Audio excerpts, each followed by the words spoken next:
Today what I'm going to do is we're going to do a time lapse of the construction of the jib. As you can see, it's partly assembled on the centre column. I generally travel like that unless I'm travelling without the trailer. So let's start.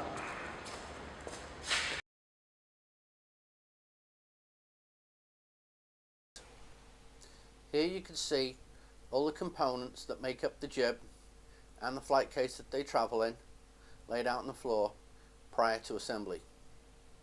Time lapse with my friend Dan and assembling the jib in super quick time.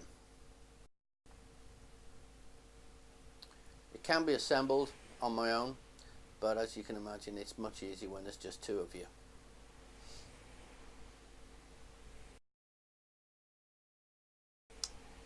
Here you can see the finished center column with the remote's base showing the cables, monitor, the A-frame assembly completed.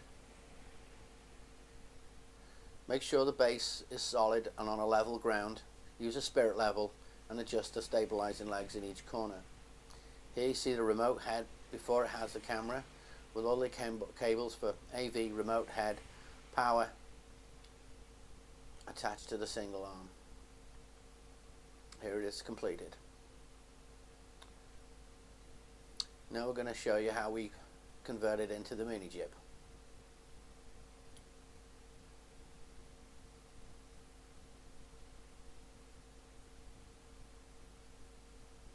Here it is completed.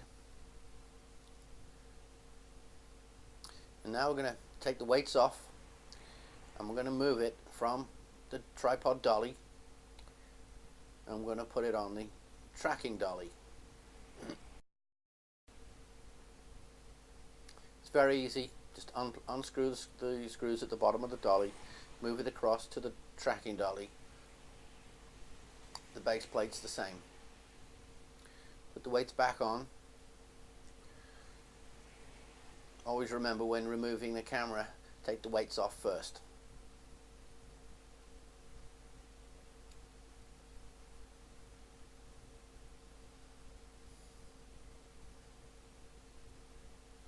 As you can see, this has only taken about 15 minutes to do.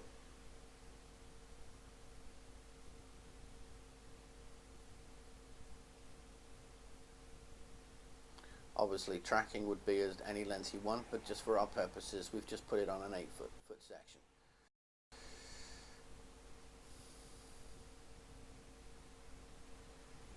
The advantage of having a mini jib like this is you can swivel it in 360 degrees if you want to, as well as going side to side.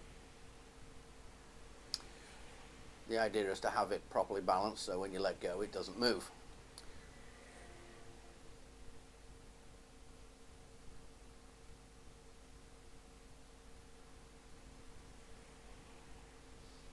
As you see, the movement's real easy, very smooth, and very stable.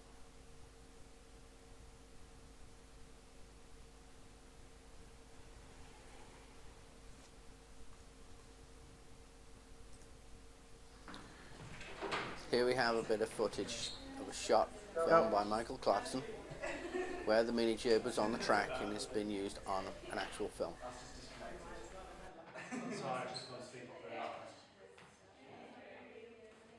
Okay, go back on your mark.